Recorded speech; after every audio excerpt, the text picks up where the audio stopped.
I-PAC কাজ করেছে।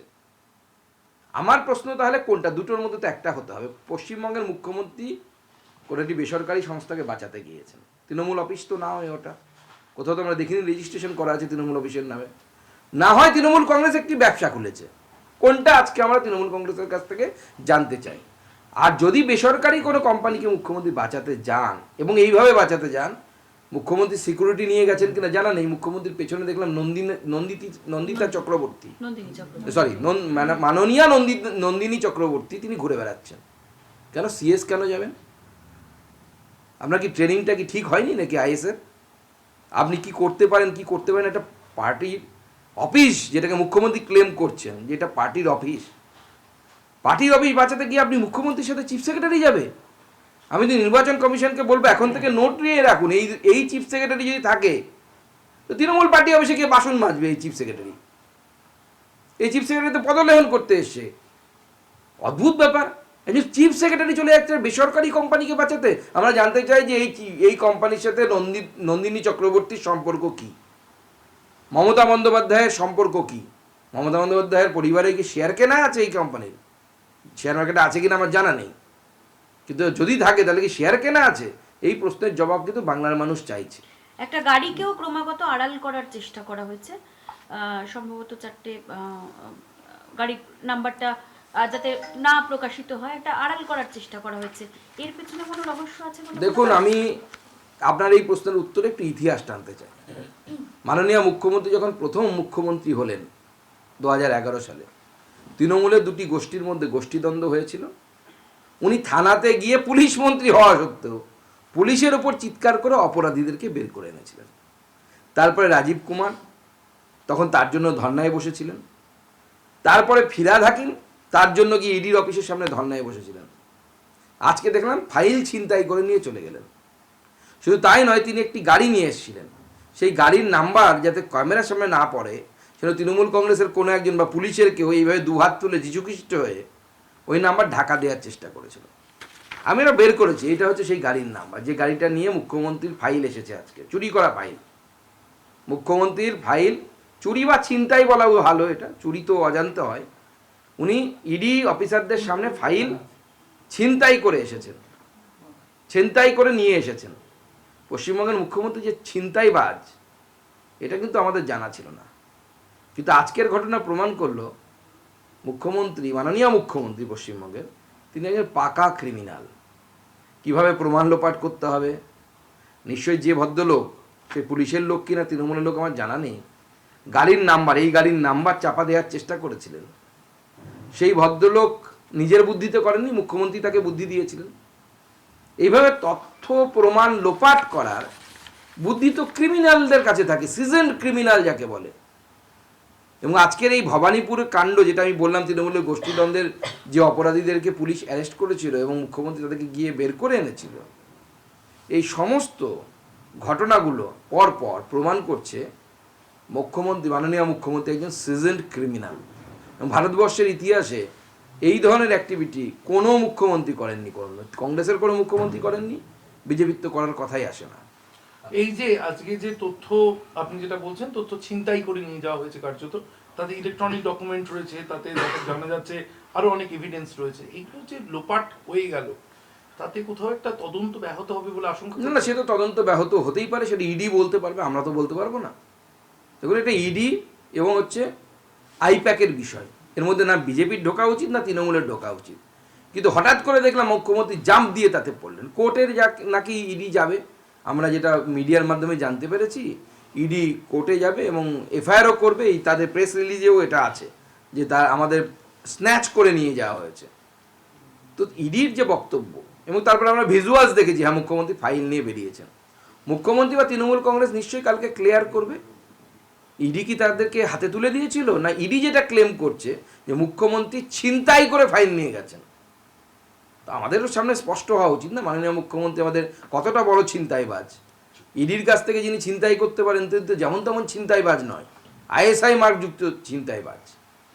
এই বিষয়টা নিয়েও প্রশ্ন উঠছে সুকান্ত দা, যেখানে একটা সেন্ট্রাল এজেন্সি তারা ইনভেস্টিগেশনে নেমেছে, তারা কোথাও রেড করতে যাচ্ছেন, সেখানে তিনি যেই হন না কেন, তিনি পৌঁছে ডকুমেন্টস তিনি নিয়ে বেরিয়ে এলেন, ইডি কেন আটকাতে পারলো না? দেখুন, এটা অপরাধ, ইডি কেন আটকাতে পারল না সেটা ইডি বলতে পারবে, ইডির কাছে প্রশ্ন তো অবশ্যই হবে। তবে এটা ঠিক, আমার যেটা মনে হয় যে কোর্টের শরণাপন্ন ইডি যদি হয়, আমার মনে হয় মহামান্য আদালত নিশ্চয়ই এই বিষয়ে সঠিক পদক্ষেপ ইডিকেও দেখাতে পারবে। কারণ একজন মুখ্যমন্ত্রী হাজারক তিনি জনগণের দ্বারা নির্বাচিত, তো স্বাভাবিকভাবে আমাদেরও সাংবিধানিক কিছু অধিকার থাকে, সাংবিধানিক কিছু মর্যাদা থাকে। মর্যাদাটা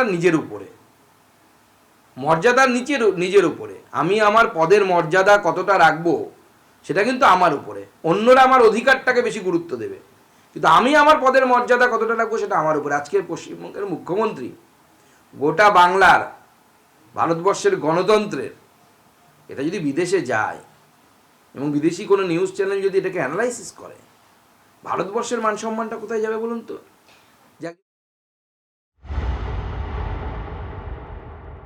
বিষয়টির দিকে আমাদের নজর রয়েছে। আইপ্যাকের কর্ণধার প্রতীক জৈনের বাড়ি অফিস এনফোর্সমেন্ট ডিরেক্টরেটের তল্লাশি, এবং সেই নিয়ে রীতিমতো তোলপাড় হয়ে গিয়েছে রাজ্য রাজনীতি।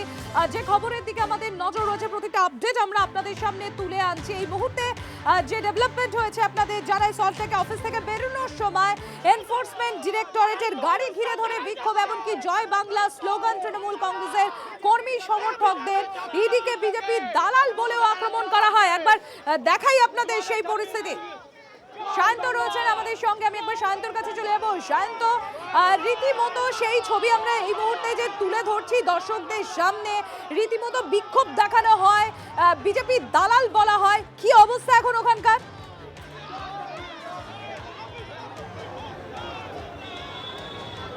দেখো, ইডি অফিসারদের দুটো টিম এই প্রতীক জৈনের যে অফিস অর্থাৎ আইপ্যাকের অফিসে শেষ পর্যন্ত ছিল, এবং তার আগে আরও দুটো টিম বেরিয়ে গিয়েছিল। দুটো টিম যেটা ছিল তাতে আধিকারিকরা ছিলেন যেমনই তেমনই কেন্দ্রীয় বাহিনী ছিল। তারা যখন ঠিক এখান থেকে বেরিয়ে আসেন, তখন তাদেরকে কেন্দ্রীয় বাহিনী এবং বিধাননগর পুলিশ কমিশনারেটের যারা পুলিশ কর্মীরা রয়েছে তারা কড়া নিরাপত্তার মধ্যে দিয়ে তাদেরকে দুটো গাড়িতে তোলা হয়। তারপরই দেখা যায় এখানে অজস্র তৃণমূল কর্মী সমর্থকরা তৃণমূলের জনপ্রতিনিধি নিয়ে এখানে দাঁড়িয়েছিলেন, এবং তারা কিন্তু জয় বাংলা স্লোগান তুলে বিক্ষোভ দেখাতে থাকেন। এমনকি ইডি আধিকারিকদের কেউ কেউ বিজেপির দালালও বলে তাদেরকে কটাক্ষ করতে থাকে। যদিও ইডি আধিকারিকরা কিন্তু তাদের কোনো মন্তব্য উত্তরও দেননি, তারা সোজা গাড়িতে ওঠেন, এবং গাড়িতে যাতে কোনো রকম কেউ ধাক্কাধাক্কি না করতে পারে বা ইডি আধিকারিকদের কেউ ধাক্কাধাক্কি না করতে পারে, তার জন্য কেন্দ্রীয় বাহিনী কিন্তু চারপাশ থেকে ঘিরে দিয়েছিল এই দুটো গাড়িকে। যদিও তারপরেও অজস্র তৃণমূল কর্মী তারা কিন্তু স্লোগান দিতে থাকে। তোমার হয়তো মনে থাকার কথা যে ফিরহাদ হাকিম যখন গ্রেপ্তার হয়েছিল, তখন এভাবেই তৃণমূল কর্মীরা কিন্তু বিক্ষোভ দেখিয়েছিল এবং কি জয় বাংলা স্লোগান এবং অন্যান্য স্লোগান তুলেছিল।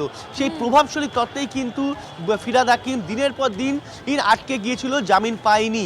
এক্ষেত্রেও রাজনৈতিক মহল মনে করছে প্রতীক জৈন কতটা প্রভাবশালী সেটা কিন্তু প্রমাণ করে দিল আজকে মুখ্যমন্ত্রীর যেমন আশা, তেমনই অন্যান্য তৃণমূল বিধায়ক এবং তৃণমূলের অজস্র কর্মী তাদের এই ইডি তোমাকে ধন্যবাদ। আর এর পাশাপাশি আমাদের অপর প্রতিনিধি সুপ্রিয়র কাছে নিয়ে যাব। সুপ্রিয়, সবাই এখন নজরে রেখেছে সল্টলেকের এই অফিস, তার কারণ এখানে যে বিক্ষোভের ছবি আমরা দেখলাম, তারপর পরিস্থিতি কোন দিকে গড়ায় সেদিকে সকলের নজর। একটু জানতে চাইবো, কারণ অতীতের বেশ কিছু ঘটনাকে মাথায় রেখেই ইডি সবসময় কেন্দ্রীয় বাহিনী নিয়ে রেডে যায়, আমরা দেখেছি। আজকে ঠিক কি কি বিষয় আজকে সামনে আসছে? অতীতের ঘটনাগুলো যদি সামনে রাখা যায়, আজকের নিরাপত্তা ব্যবস্থার মধ্যে কোনো আলাদা কিছু দেখা যাচ্ছে?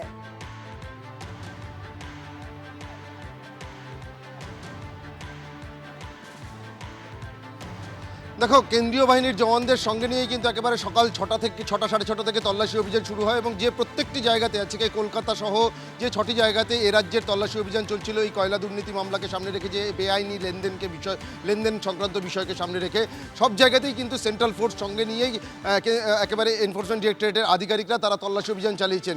কিন্তু তারপরেও অন্যান্য ক্ষেত্রে যেটা আমরা দেখতে পাই যে প্রিমিসেসে বা কারুর বাড়িতে বা কারুর অফিসে যখন তল্লাশি অভিযান চলে, সেখানে কিন্তু কাউকে ধারে কাছে ঘেঁষতে দেওয়া হয় না। এমনকি যে প্রিমিসেসে বা যার বাড়িতে বা অফিসে তল্লাশি অভিযান চালানো হয়, সেখানকার যারা কর্মী থাকেন, যার বাড়িতে চালানো হয় হয়, তাদের প্রত্যেকের মোবাইল ফোন নিয়ে নেওয়া হয় তদন্তকারীদের তরফ থেকে।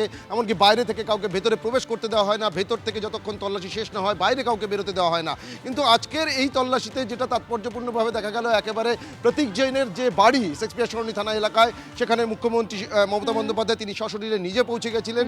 এবং যেটা অভিযোগ সামনে তুলে ধরা হচ্ছে, ইতিমধ্যেই ইডির তরফ থেকে প্রেস বিবৃতি দিয়ে যে অভিযোগ সামনে তুলে ধরা হচ্ছে, যে সেখান থেকে বেশ কিছু নথি এবং ইলেকট্রনিক ডিভাইস তিনি ছিনিয়ে নিয়েছেন। এবং পরবর্তীতে আমরা যেটা দেখলাম যে তথ্য প্রযুক্তি নগরী অর্থাৎ সল্ট লেকের গোদরেজ ওয়াটার সাইট সংলগ্ন এই যে বহুতল রয়েছে বা কমার্শিয়াল কমপ্লেক্স, যেখানে আমরা এখনও দাঁড়িয়ে রয়েছি, আজ সকাল থেকে এখানেই তল্লাশি অভিযান শুরু হয়। 11th ফ্লোরে থাকা প্রতীক জৈনের অন্যতম কর্ণধার, তার যে আইপ্যাক সংস্থা, সেই সংস্থার অফিসে যে সেখানেও কিন্তু মুখ্যমন্ত্রী পৌঁছে গেছিলেন। এবং সেখান থেকে বোঝা যাচ্ছে সুপ্রিয় যে এই মুহূর্তে একটা দুটো জায়গা বলা যায় একেবারে হটস্পট হয়ে রয়েছে। এক সল্টলেকের অফিসে, যেখানে তৃণমূল কংগ্রেসের কর্মীরা জয় বাংলা স্লোগান দিচ্ছেন এবং বিক্ষোভও চলছে, প্রতিবাদও চলছে।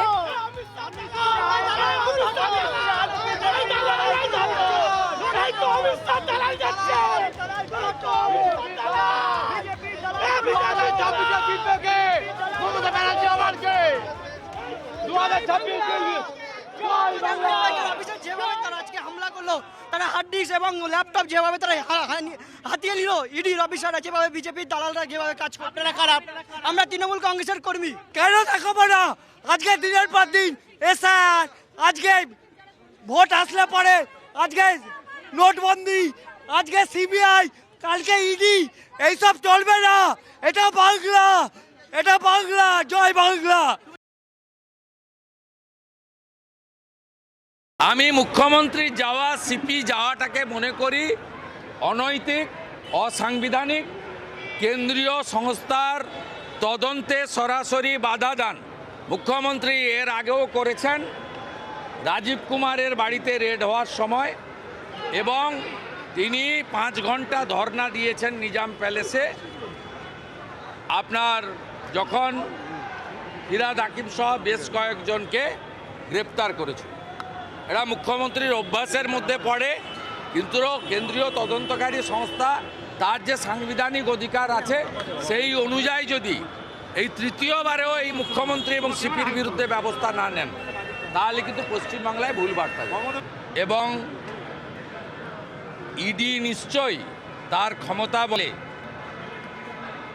তাদের মুখ্যমন্ত্রীর বিরুদ্ধেও ব্যবস্থা নেওয়া উচিত বলে আমার মনে হয়েছে। সেই ব্যবস্থা তারা আইনের মধ্যে থেকে নেবেন।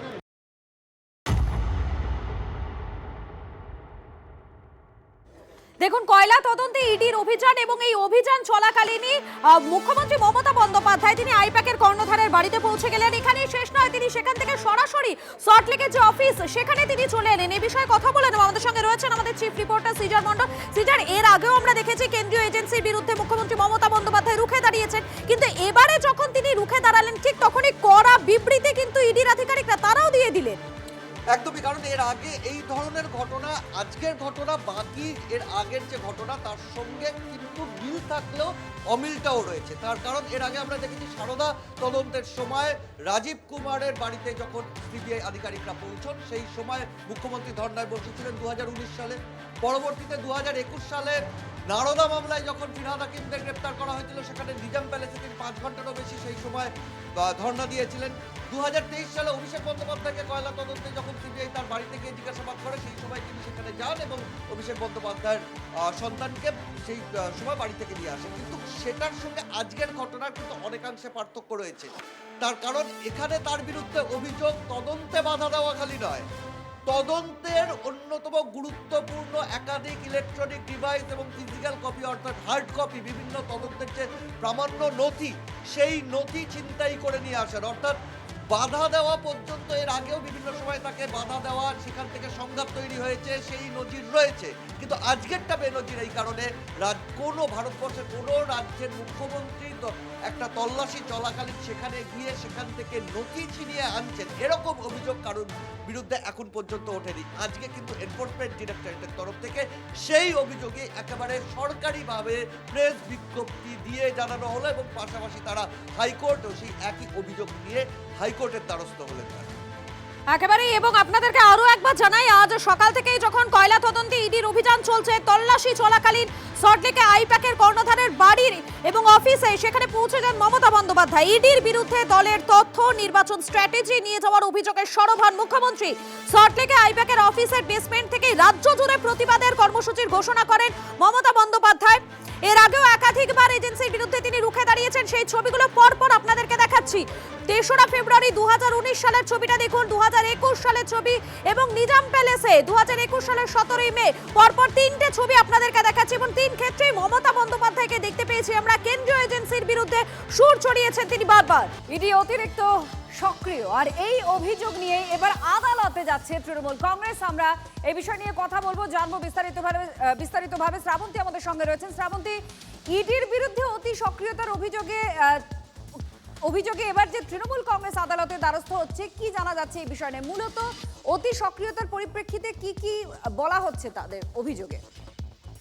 ইঙ্গিত মিলেছিল মুখ্যমন্ত্রী মমতা বন্দ্যোপাধ্যায় যখন যান, এই হানা যখন চলছিল, ইডির তল্লাশি যখন চলছিল, তিনি সে সময় স্পেসিফিক্যালি অভিযোগ করেন যে তার যে বিধানসভা নির্বাচন সামনে রয়েছে, সেই নির্বাচনের একাধিক গুরুত্বপূর্ণ ফাইল, এমনকি ক্যান্ডিডেটের যে সমস্ত তালিকা, সেই সমস্ত ফাইল সেখানে রয়েছে।